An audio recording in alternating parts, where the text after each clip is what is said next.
I suspected my husband of cheating when he suddenly started coming home late and became very particular about his appearance. So I decided to ask a detective to investigate his behavior. On the day he was to give me the full report, the detective seemed very reluctant to say anything at all.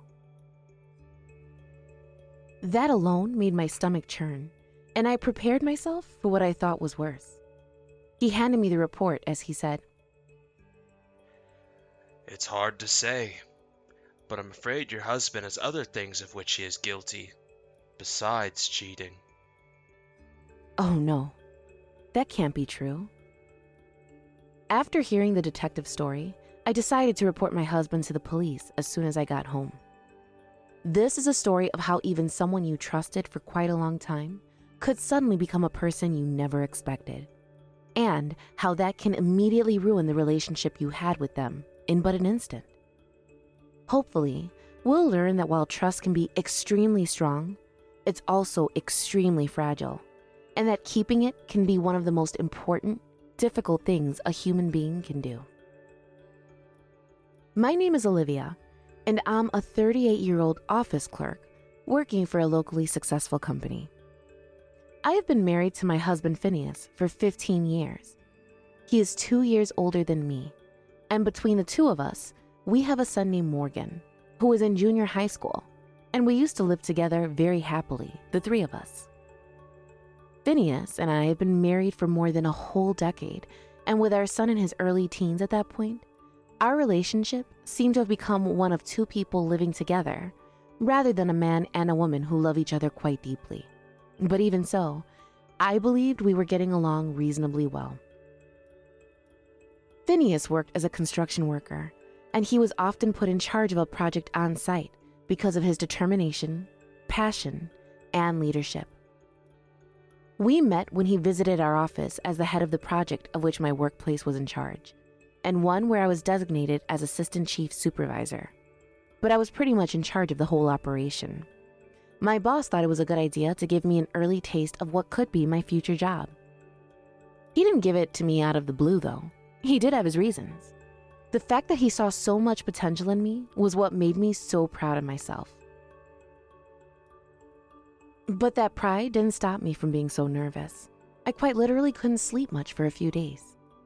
The project was for a new house in the newly cultivated land in the suburbs of the city, and Phineas was in charge of the construction on site. I still remember the moment I first saw him. He was wearing a simple dark blue suit with brown business shoes and carried no briefcase. I remember this because of the raw charisma he manifested the moment he walked into the meeting room. I was quite literally overwhelmed. But he turned out to be a very sweet, flexible, funny guy, and I instantly took a liking to him. As assistant chief supervisor of the project, he and I exchanged contact information, and for about 4 months, we kept communication, negotiating and updating each other on how it was going. By that point, I'd become infatuated with him. His leadership and flexibility in business really helped make things go smoothly for me on my first supervising job. I was thinking about asking him out to dinner when, to my great surprise, he asked me that very same question. It turned out he'd had a crush on me and wanted to take me out sometime. I gladly accepted, and one fun date led to another, and another, and another. Before we knew it, about a year had come and gone, and he proposed marriage to me. 15 years later, he worked in an office, pretty much doing my job as well, just far more in touch with the construction on site. However, around the end of November, Phineas started coming home late at night when we were all asleep because of what he claimed were extra hours at work. He often went to work on weekends when he should be off for more than half the month. At first, I was worried that he might get ill because of overworking, but then I began to feel uncomfortable that his salary did not reflect the increase in overtime and holidays when he was working. On top of that, he started to pay more attention to his appearance and bought several new suits and brand name clothes that even I knew were rather luxurious. "Hey, honey, I've noticed that you've been doing a lot of shopping lately, and you've been putting your savings down, haven't you?" That account is something we've been building up together as husband and wife for a while. If you're going to spend some from that account, could you at least have a word with me? What the hell, Olivia? I made all that money and saved it all, didn't I? When you're working, sometimes you have to keep up appearances to a certain extent. I understand that, but You're a picky one, you know that? All right, then fine. You'll be happy if I give you back the bank book, right? he said angrily as he stomped up into his room. I mean, I don't deny it. Most of that account consisted of his savings, mostly because I spent my own paying for Morgan's school fees and other necessities. Phineas's money was normally for life expenses and miscellaneous fees. While he was indeed using that money for other purposes, it wasn't enough to affect our family life, so I couldn't protest strongly about it. However, this change in him, from someone who had never been interested in brand name goods up until then, to someone who not only began showing more of an interest, but actually started pursuing those interests, made me wonder if he was having an affair with another woman. Dad's been smelling a lot like perfume lately, and he became kind of fashion conscious, huh?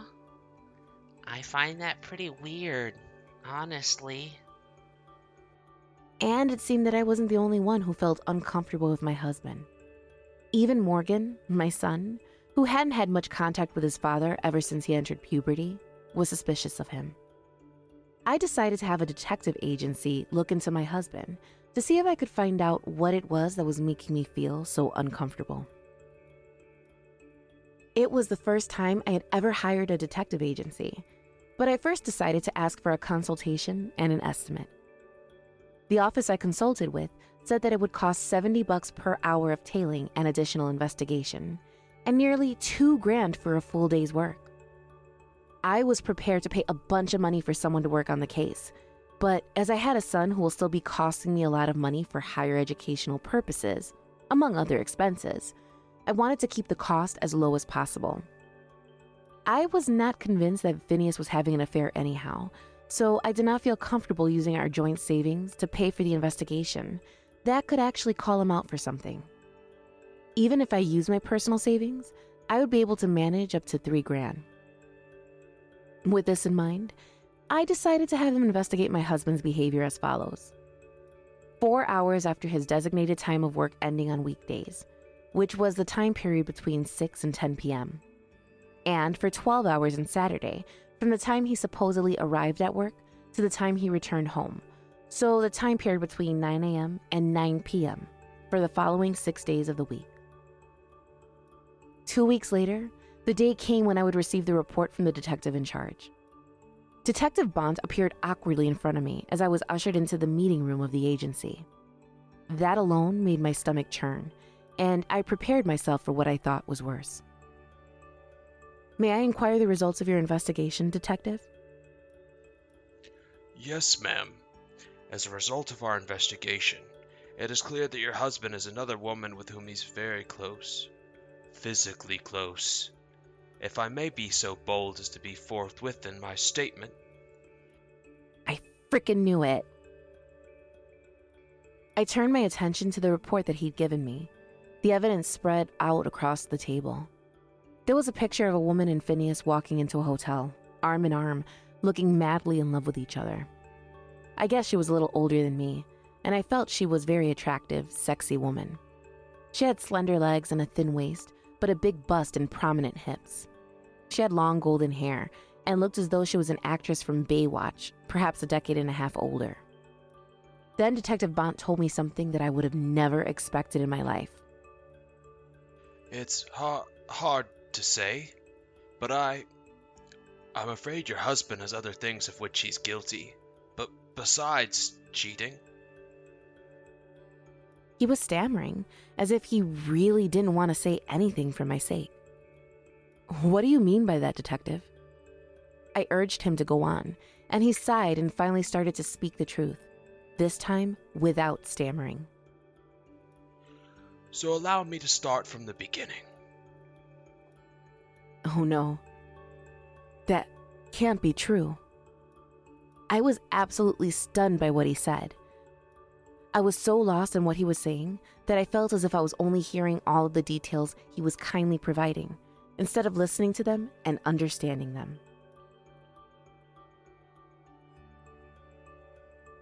After listening to Detective Bond's story, he compiled all the evidence in a single folder, handed it to me, shook my cold, trembling hand, held it for a few seconds as he tried to console me. He failed, and I went home. I was so damn confused because many things were going through my mind at once, and I didn't even know where to begin to think about the situation. I really don't remember how I got home, but I returned to my senses as I was unlocking the door to my house with trembling hands, when a man approached me from behind. He tapped me on the shoulder, and being in an unstable mood at that point, I whirled around to face whoever did that. I was relieved to see Mr. Harry Murdoch, Phineas's colleague at work. His wife Celine was standing next to him. They had visited our house several times before, and Morgan was classmates with their son Keith. Our families had known each other for quite a long time, but they had never come to visit us like this without prior notice. I must apologize for the sudden visit, Olivia, but we'd like a word, if you don't mind. I'm afraid Phineas is out working today, Harry. Can I give him a message? No, we're here to see you. We have no business with Phineas this time. In fact, it's about him that we want to have a word with you. If this is an inconvenient time, we understand. You want to see me? Not my husband? Yes, ma'am. I frankly thought about asking them to come back another day, since I was still in shock by Detective Bond's report. But the way the couple appeared to be uneasy made me genuinely concerned about their impending situation. Plus, perhaps I could confide in them about what I ought to do next. I decided to invite them inside. Even after I let them through the living room, and after we all sat down, Mr. and Mrs. Murdoch remained depressed and silent for a long time. So, what did you want to talk to me about? I'm sorry. I just don't know where to begin. Harry seemed truly at a loss for words, but with help from Celine, he began to speak. Around the beginning of December last year, which was just about 6 weeks prior to the conversation, Harry was apparently invited out for a drink by Phineas. He thought it was strange that he invited him to a bar with a nice atmosphere, instead of a casual izakaya. But Phineas, who seemed to have a lot of money, told him he would buy him everything for the night, so he felt like he should oblige, and went along with Phineas to the bar. Perhaps 30 minutes, the two men then met up with a woman who looked around 40 years old. Phineas introduced the woman as his most recent friend, and went on to talk business with Harry, offering a deal to him. Harry, being quite the knowledgeable guy he is, deemed the whole story extremely fishy, and told Phineas he was not interested before going home. However, the very next day, the woman whom Phineas had introduced the night before was seen in the vicinity of our apartment building, alone. Harry immediately felt suspicious of the woman, who was not only spotted outside where he lived, but where he worked, where he spent a few nights out with colleagues, and where his ill mother lived. She was following him around like a snake, and he consulted Phineas, advising him to not get involved with her, but he refused to listen to him. He began to suspect that the suspicious woman might have deceived his friend, and he talked to his wife about it and came to the conclusion that it would be better to tell me all about it. I'm sorry I confused you if it was all just my overthinking everything. Oh no, Harry. Thank you so much. By the way, can you confirm if this is the woman whom you met that night you went drinking with Phineas? I showed him the photograph I had received from Detective Bond. I could see that the couple was puzzled when I showed them the picture of Phineas and a woman entering a hotel arm in arm, as if they were lovers. After looking at each other for a brief instant, Harry confirmed he was sure it was the one and same woman. I was now completely convinced that what Detective Bond had said was completely true, although I was sorry to hear it from Harry. After I bid the couple goodnight, I called Phineas on his cell phone. Hey, I'm still at work. Sorry to interrupt your busy day at work. But could you please go home instead of working late today? I have something important to tell you. What? I think I can make it. But it's gonna be hard. Does it have to be today? Yes, I need to talk to you as early as possible. All right. I'll do what I can to be home on time today. He must have sensed I was in trouble because he hung up the phone after telling me to get some rest if I wasn't feeling well. But I don't have time to rest. I picked up the phone again and called the police this time. A few hours later, he came home, right on time, as promised. He was a little frustrated that I was sitting on the couch without greeting him back home. What the hell, Olivia? I told you to take the day off if you weren't feeling well. I'm fine. I took a nap, and I feel much better now. Hey, where's Morgan? Isn't he back from cram school yet? I told him to go to his grandparents' place, so it's just us tonight. What? Is this something you can't talk about if our son's here? He asked, fidgeting as I replied in a nonchalant manner. Yes, exactly. I don't want Morgan to hear what might be said tonight. You're acting kind of strange today. Was that your first clue? Just as I opened my mouth, the doorbell rang. And who in hell's smelly armpit is paying us a visit at this damn hour? Phineas, who had just come home and was standing in front of the door, reached for the doorknob. Someone had arrived, and I was waiting for them. I followed my husband to the front door, only to discover several detectives standing outside our condo, presenting my husband with police identification badges. Phineas, puzzled and intimidated, called out to me. Olivia?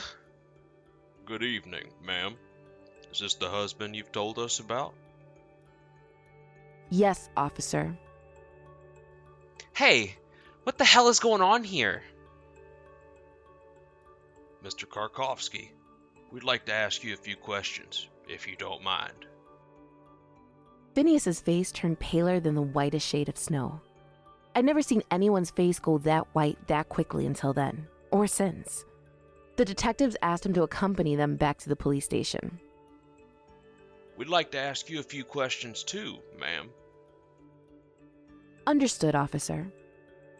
At the detective's urging, I too headed for the police station in a different police car from my husband's. The questions were like a reiteration of what Detective Bont had told me earlier that day, and I was later dismissed early. I was able to return home within a few hours.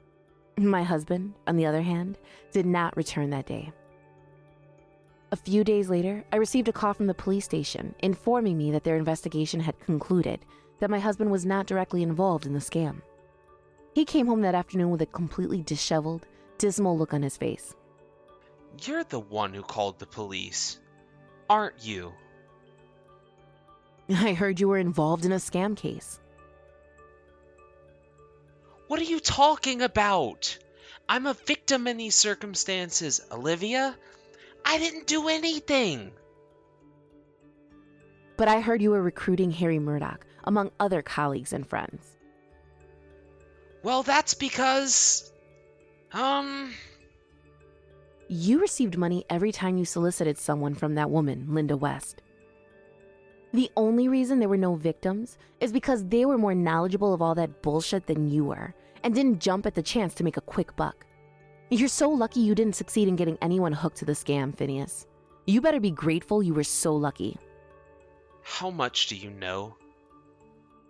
I decided to tell him everything I knew, which was indeed, literally, everything. A few days prior, Detective Bont reported to me that the woman whom he was having an affair with, Miss Linda West, was a 40-year-old single woman whom Phineas had met through a dating app, and at first, their relationship was just a physical one. But when he told her that he was in need of money, she approached him with an investment proposal. At first, Phineas took her up on her offer and invested from his own savings, but he gradually became even greedier. The woman took advantage of this and promised to pay him an intermediary fee if he introduced her to friends and family that could benefit from the investment idea. I was astonished that he could trust a woman he met on a dating site so easily. Detective Bunt continued with a mysterious look on his face, spending a mere few days researching the woman notwithstanding. He could tell that Linda West was a well-known scam artist in the area who was experienced in luring people into investment scams. She was still taking money from other people with her skillful words as I was talking with Phineas. The woman is a scam artist? Are you sure, Detective? Yes, I'm afraid so, Miss Karkovsky. She's been reported by multiple victims, so I'm sure it's only a matter of time before she's arrested. But you can't say her husband is involved in this case, can you? The man is just an ordinary company employee, right? Unfortunately, we have visual confirmation of him receiving money from the woman. Here's the photographic evidence. I believe it's possible that your husband is involved in the scam somehow. That was why Detective Bond's report had me stunned for a while. I never thought that he might be involved not only in an affair, but also in a legitimate case of scamming. But more than that, I never thought that he was the kind of worthless bastard who would betray his family in such a dark, twisted way. So much pressure was on my head at that point, and I was in such a discombobulated state, and that was when Mr. and Mrs. Murdoch appeared before me. After their account, I decided to report Phineas to the police before he could continue searching for any more potential victims. And that leads us to the present. But since you accepted money from that woman as you solicited friends and family, you may not be completely innocent in all of this. I didn't know she was a con man. Did you intend to get a lot of people involved by trusting someone you didn't know so well? If I hadn't reported him, he'd be in jail right now, along with a bunch of lawsuits on your shoulders. I'm telling you, I'm a victim too. I decided to put an end to his playing the victim, even in these hopeless circumstances. You were the victim? You were the victim? Yes, I was. I didn't do anything. What are you talking about? The fact that you were unfaithful and cheated on me remains, Phineas. Nothing you say will change the reality, which I can prove, by the way, that you were unfaithful to me, even if it was only physically. But that's... And you even had the audacity to use Morgan's savings? An underage child's savings belongs to his parents, don't they? That money should also be mine. What the frick are you talking about? You do realize he saved his allowance and New Year's gifts every year, right? If you use it to pay for school fees or to buy him something he wanted, I'd be willing to let that truth slide.